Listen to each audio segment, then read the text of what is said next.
temperature dependence on rate of reaction or effect of temperature on the rate of reaction. तो अब हम लोग देखने जा रहे हैं यहाँ पर अगला टॉपिक है अपना effect of temperature. Effect of temperature on rate of reaction. On rate of reaction. So we will see here what is the effect of temperature on rate of reaction. For effect of temperature on rate of reaction, if we will see here that suppose a reaction is taking place, A is converting into B. मान लो एक reaction हो रही है और इसमें A reactant B product में convert हो रहा है. ये अपना क्या है, प्रोडक्ट है, ठीक है, और ये ए क्या है, अपना रिएक्टेंट है.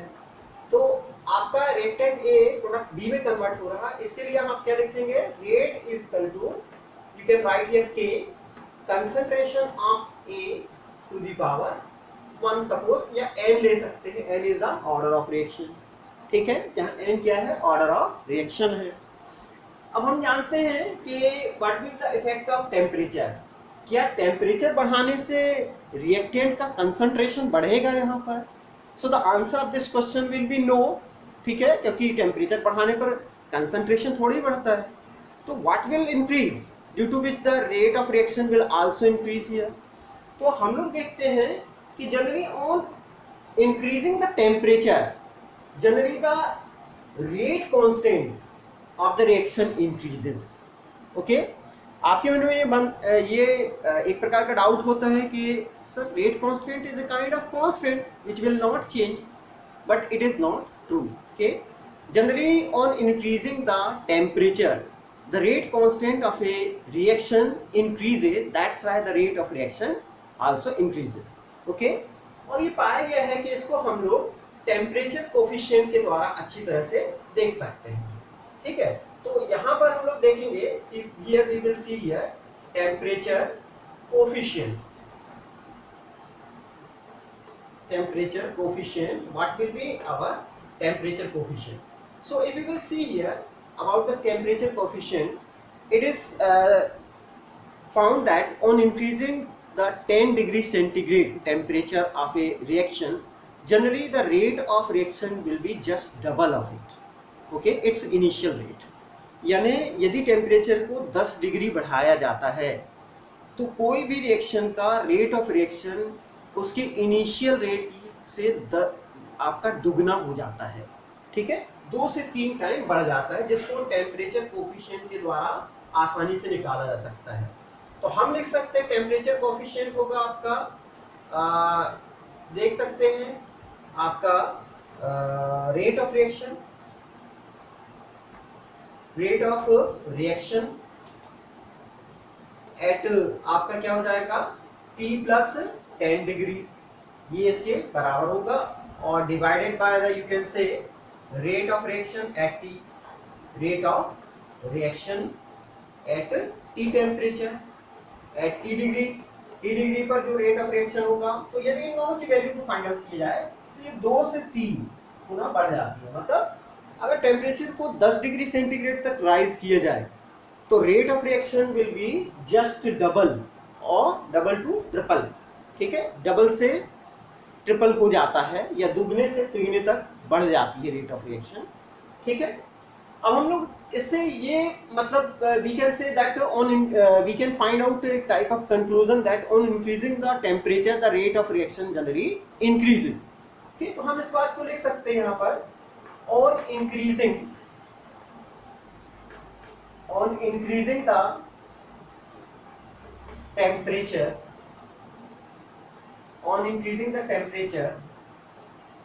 the rate of reaction also increases. Okay, because rate constant increases. ठीक है, तो ये इसको हम लोग ये इस प्रकार से देख सकते हैं. लेकिन बेटे ये बात आपका यदि देखा जाए तो this type of, you can से, relationship can not be easily explain. इस प्रकार के रिलेशनशिप को आसानी से एक्सप्लेन नहीं किया जा सकता है, ठीक है. That's why Another type of, you can say, concept is given by Arrhenius. Okay, Arrhenius ने एक दूसरी concept the. Before going to understand about the Arrhenius equation, first of all we will see some of the terms used in the Arrhenius equation. Okay, हम कुछ terms को देखेंगे जो Arrhenius equation में use होते हैं, and which are the, you can say, responsible for increasing the rate of reaction on increasing the temperature. तो ये हमारे टर्म्स होते हैं, हम लोग यहाँ पर देख सकते हैं. They are known as, you can say, threshold energy, और दूसरा है हमारा activation energy. Okay, we will see both these terms one by one. हम लोग दोनों प्रकार के टर्म्स को एक के बाद एक देखते हैं. यहाँ पर सबसे पहले हम लोग देखेंगे, यहाँ पर इनको समझने के लिए, suppose we are taking here first of all about the, you can say, a type of reaction is taking place. मान लेते हैं एक रिएक्शन हो रही है जिसमें दो रिएक्टेंट हाइड्रोजन और आयोडीन गैस है. ठीक है, this is our, you can say, H2 molecule and this is our I2 molecule which are present in gas state. दोनों गैस स्टेट में है और ये कन्वर्ट हो रहे हैं आपके किस में, आपके HI मॉलिक्यूल में कन्वर्ट हो रहे हैं. दो HI मॉलिक्यूल यहाँ पर बन रहे हैं. एक HI मॉलिक्यूल ये बन रहा है और एक HI मॉलिक्यूल ये बन रहा है. ये जब ये मॉलिक्यूल बनेंगे, then it means there will be type of, you can say, another type of, you can say, product will form in which the bond which is present between the hydrogen atom and the iodine atom will break. ये bond जो hydrogen atom और iodine atom के बीच में होगा, ये आपका hydrogen atom के बीच में जो बॉन्ड होगा वो ब्रेक होगा, और आयोडीन के एटम्स के बीच में जो बॉन्ड होगा ये ब्रेक होगा, और उसी समय आपका HI के बीच में बॉन्ड का बनना चालू होगा और इस HI के बीच में बॉन्ड का बनना चालू होगा. तो इस पर्टिकुलर कंडीशन में ये जो आपका बनता है, that is, you can say, known as transition state. और इसी को, इस रिएक्शन में आपकी ये ट्रांजिशन स्टेट होती है. This is known as transition state. Okay, ये ट्रांजिशन स्टेट है और इसी को कहा जाता है, that is also known as activated complex. इसी को कहा जाता है activated complex. So activated complex will form in this reaction. इस रिएक्शन में एक्टिवेटेड कॉम्प्लेक्स का फॉर्मेशन हो जाता है. तो जब एक्टिवेटेड कॉम्प्लेक्स यहाँ पर बनेगा, this activated complex now after gaining the energy will change into the, you can से, प्रोडक्ट मॉलिक्यूल. तो ये आपके reactant product molecule hydrogen iodide के मॉलिक्यूल में ब्रेक हो जाते हैं. अब हम लोग देखेंगे कि if we want to find out the formation of activated complex from the, you can say, reactant molecule, so generally we can plot a graph. हम एक ग्राफ प्लाट करते हैं. आपका पोटेंशियल एनर्जी और रिएक्शन कोऑर्डिनेट या progress of reaction के बीच में हम क्या करते हैं, एक प्रकार का ग्राफ प्लाट करते हैं. And with the help of that graph we can find out that what will be threshold energy and what will be activation है. तो हम लोग देखते हैं यहाँ पर कि if you will plot a graph, यदि हम इसमें एक ग्राफ प्लॉट करते हैं, दिस इज पोटेंशियल एनर्जी, ये आपका पोटेंशियल एनर्जी वाला है. ठीक है, एनर्जी का साइड है. ठीक है, और ये आपका रिएक्शन कोऑर्डिनेट है, रिएक्शन कोऑर्डिनेट. अब if you will see here that suppose these are the reactant which are present here. यहाँ पर हम लोग देखते हैं कि रिएक्टेंट की कुछ एनर्जी है. ठीक है, और ये इसको डिनोट किया जाता है RE के द्वारा, और रिएक्टेंट आपके ये कन्वर्ट हो रहे हैं आपके किसमें, प्रोडक्ट में. ठीक है, मान लेते हैं हम प्रोडक्ट की ये PE है, मतलब प्रोडक्ट की एनर्जी है. तो रिएक्टेंट आपका जनरली टेम्परेचर को गेन करके एक पर्टिकुलर आपका उसमें जाते हैं, पर्टिकुलर कंडीशन में जाते हैं जिसमें एक्टिवेटेड कॉम्प्लेक्स का फॉर्मेशन होता है, और ये अल्टीमेटली यहाँ पर प्रोडक्ट को बना लेते हैं. ठीक है, तो ये आपका दिस, यू कैन से, इज द यू कैन से एनर्जी ऑफ रिएक्टेंट, जो कि 0 से ज्यादा होगी एनर्जी। और जब आपका ये यहाँ तक पहुंचेंगे तो ये आपकी एनर्जी हो जाती है यहाँ पर, this energy is that is you can say threshold energy. तो ये कहलाती है अपना ETH। मैं थ्रेशोल्ड एनर्जी को ETH के द्वारा डिनोट कर रहा हूँ यहाँ पर। तो यू विल फाइंड हियर कि इस पर्टिकुलर केस में that will be the you can say threshold energy which will be from 0 energy to the highest energy और maximum you can say maximum energy या एक्टिवेशन एनर्जी के बराबर होता है ये। तो ये आपका इस कोई भी, इसका मतलब ये है कि कोई भी रिएक्टेंट को प्रोडक्ट में बदलने के लिए एक मिनिमम एनर्जी की जरूरत पड़ती है, and that minimum energy is known as threshold energy.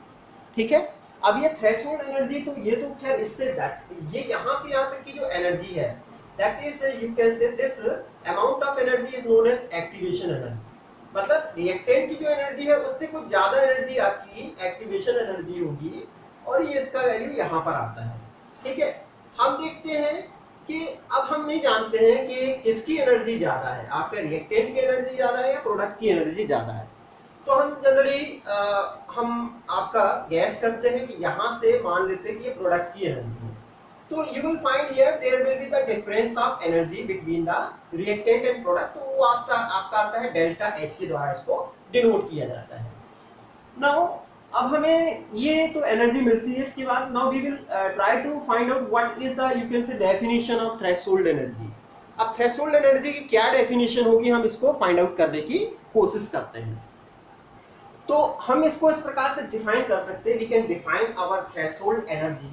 ये थ्रेशोल्ड एनर्जी क्या होगी हम इसको डिफाइन करने की कोशिश करते हैं। ओके, तो we will see here about the threshold energy.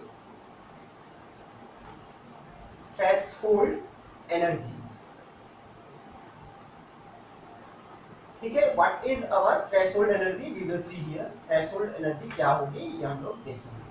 तो इसको कहा जा सकता है the minimum amount of energy required by the reactant molecule for the effective collision so that they can convert into the product is known as threshold energy. Okay, तो हम इसको इस प्रकार से लिख सकते हैं the minimum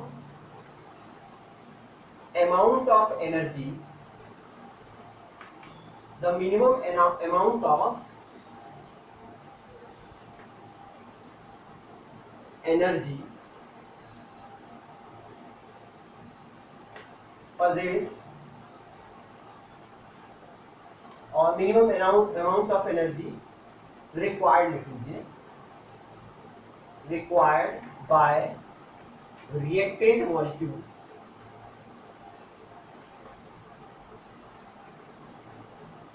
for effective collision, effective collision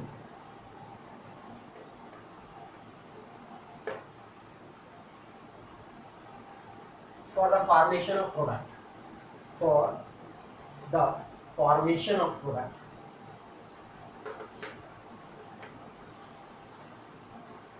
is known as threshold energy.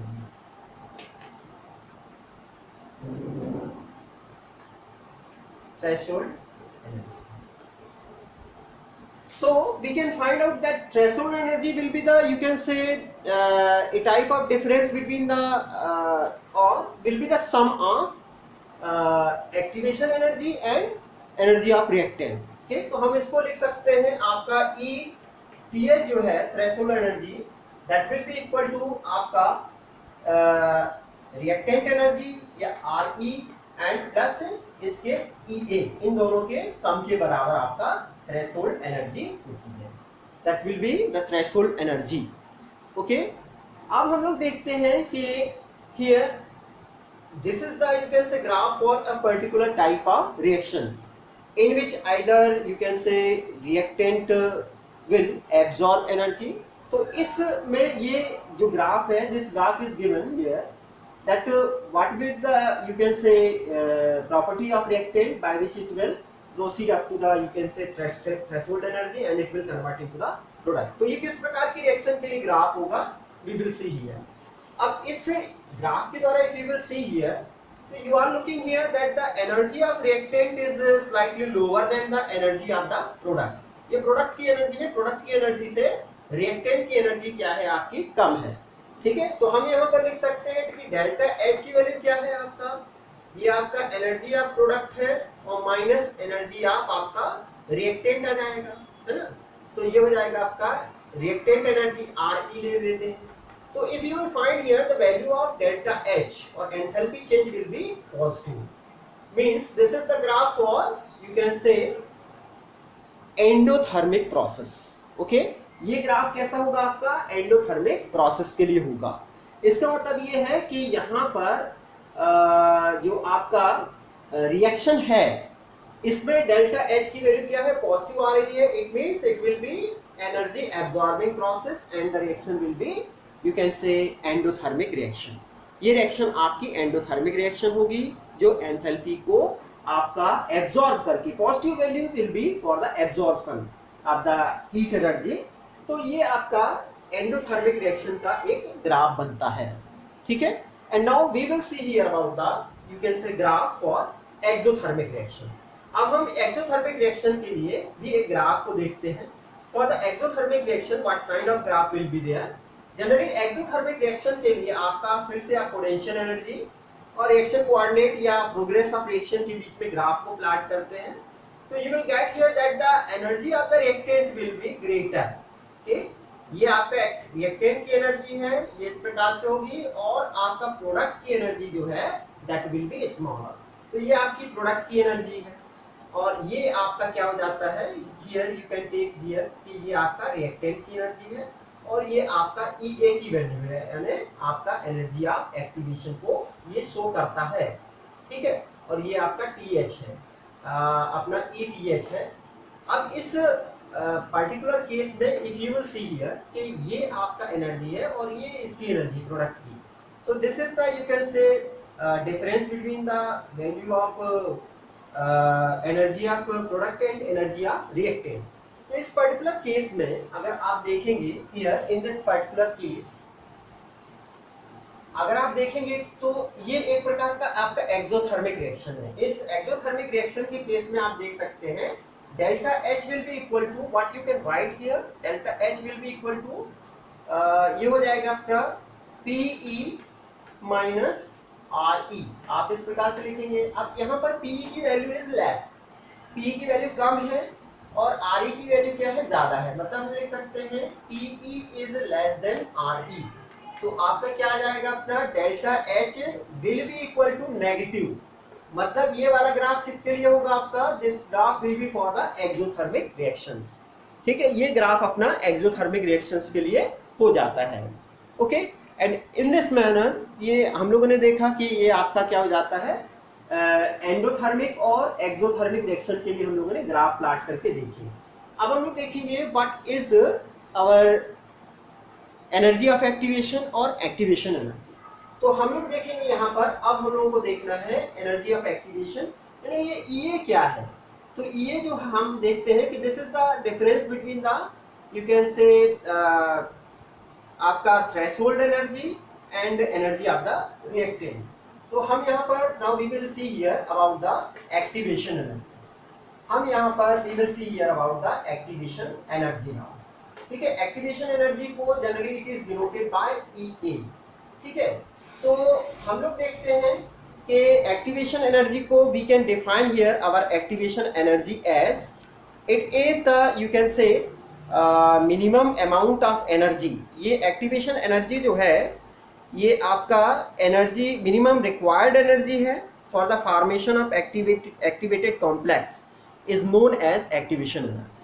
ठीक है, तो हम इसको इस प्रकार से डिफाइन कर सकते हैं कि ये हो जाएगा आपका the minimum amount of energy, the minimum amount of energy. ये भी मिनिमम अमाउंट है. ठीक है, minimum amount of energy, minimum amount of energy for the formation of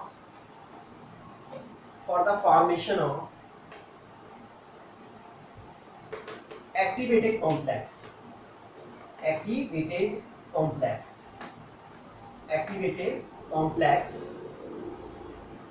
is known as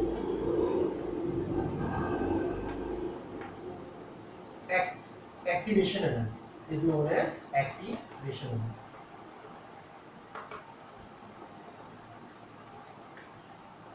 okay, तो इस प्रकार से हमने आज दो चीजें देखी, एक तो अपना थ्रेशोल्ड एनर्जी और दूसरा एक्टिवेशन एनर्जी। ठीक है, तो this is the activation energy which is given here. ठीक, ये आपका एक्टिवेशन एनर्जी है जो यहाँ पर आपका इस ग्राफ में शो की गई है। This amount of energy which will be, you can say, greater than the reactant energy. Okay, energy of reactant, that is known as activation energy. And in this manner we studied about two types of topic today here, mainly two types of topic, as a threshold energy and activation energy. And now further about the next topic, that is known as Arrhenius equation, which is also related with the effect of temperature on rate of reaction. We will study in the next period. Okay, अब बेटे अगर आप